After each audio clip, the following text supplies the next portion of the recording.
Assalamualaikum warahmatullahi wabarakatuh. Halo guys, namaku Muhammad Fahamulana dengan NPM 1210587 dari pemasaran 2I Prodi Manajemen Fakultas Ekonomi dan Bisnis Universitas Swadaya Gunung Jati. Jadi di pertemuan ini aku akan membahas pelajaran organisasi. Pasti di sini kalian nggak asing kan sama yang namanya organisasi, karena organisasi itu sering kita jumpai di sekolah, di perkuliahan, bahkan di perusahaan dan di lingkungan masyarakat. Jadi aku akan membahas gimana sih membuat organisasi itu. Langsung aja ya pengertiannya. Materi yang akan belajar adalah pelajaran organisasi. Materi pelajaran organisasi pertama adalah definisi pelajaran dalam organisasi, kedua model organisasi pelajaran, ketiga karakteristik organisasi pelajaran, keempat masalah-masalah menghambat pelajaran organisasi. Materi pertama definisi pelajaran dalam organisasi yang digunakan oleh penata Andrew 2015. Pelajaran organisasi adalah organisasi yang mampu belajar dari pengalaman dan mampu melakukan eksperimen akan lebih sukses dibandingkan dengan organisasi yang tidak melakukannya. Yang kedua adalah dari penataan Lukito Siran Kumarsari 2014 dan Rios Elenca 2015 dan Swijaya Siren 2015. Yang pelajaran organisasi adalah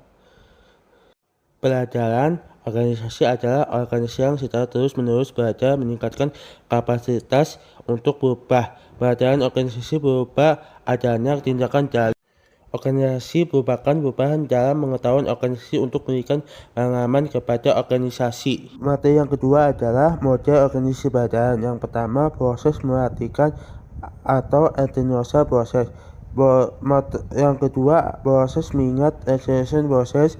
Yang ketiga, proses mesin untuk meniru atau reproduksi proses. Yang keempat, proses percayaan atau penguatan. Yang reinforcement proses. Materi yang ketiga adalah karakteristik organisasi pelajaran yang digunakan oleh Wibowo 2006.351 menerangkan organisasi pelajaran atau learning organisasi memiliki 3 karakteristik, yaitu yang pertama, kekerasan baru merupakan persyaratan bagi learning organisasi. Learning organisasi secara aktif mengimpus organisasi dengan kekerasan dan informasi baru. Yang kedua, pengetahuan baru harus ditransfer ke seluruh organisasi. Learning organisasi berusaha mengurangi proses dan hambatan interpersonal terhadap berbagai informasi kekerasan dan pengetahuan di antara organisasi. Yang ketiga, perilaku harus berubah sebagai hasil pengetahuan baru. Learning organisasi berorientasi pada hasil.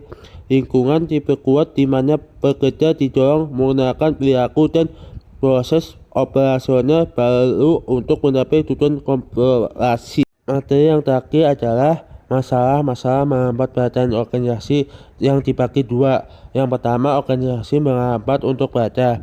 Yang pengertian beberapa organisasi telah menemukan sulitnya untuk merangkul penguasaan pribadi karena sebagai sebuah konsep itu adalah manfaat tak tertutup dan tidak dapat diukur. Selain itu, penguasaan pribadi dapat dilihat sebagai ancaman bagi organisasi. Ancaman ini dapat menjadi nyata, seperti dengan menunjukkan bahwa untuk memberdayakan orang-orang dalam organisasi dapat menjadi kontraproduktif. Dengan kata lain, jika individu tidak dilibat dengan sebuah visi bersama, penguasaan pribadi dapat digunakan untuk memajukan visi mereka sendiri. Yang kedua, individu menghambat untuk belajar. Sebagai perlawanan terhadap pelajaran dapat terjadi dalam learning organisasi. Jika tidak cukup kesadaran pada tingkat individu, hal ini sering dihadapi oleh orang-orang yang merasa terancam oleh perubahan atau percaya bahwa mereka memiliki paling banyak kehilangan. Orang yang sama yang merasa terancam oleh perubahan cenderung memiliki pikiran tertutup dan tidak bersedia untuk menjalin keterlibatan dengan model mental. Kedua diimplementasikan secara koheren di seluruh organisasi. Mereka melihat pelajaran sebagai sesuatu yang elitis dan terbatas pada tingkat yang lebih senior dalam organisasi. Jika ini kasusnya belajar tidak akan dipandang sebagai visi bersama.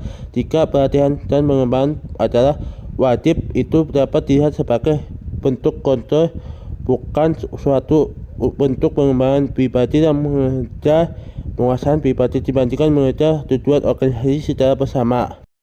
Mungkin segitu aja sedikit penjelasan dari aku. Semoga penjelasan yang aku sudah dipaparin di video tadi bisa manfaat untuk semuanya.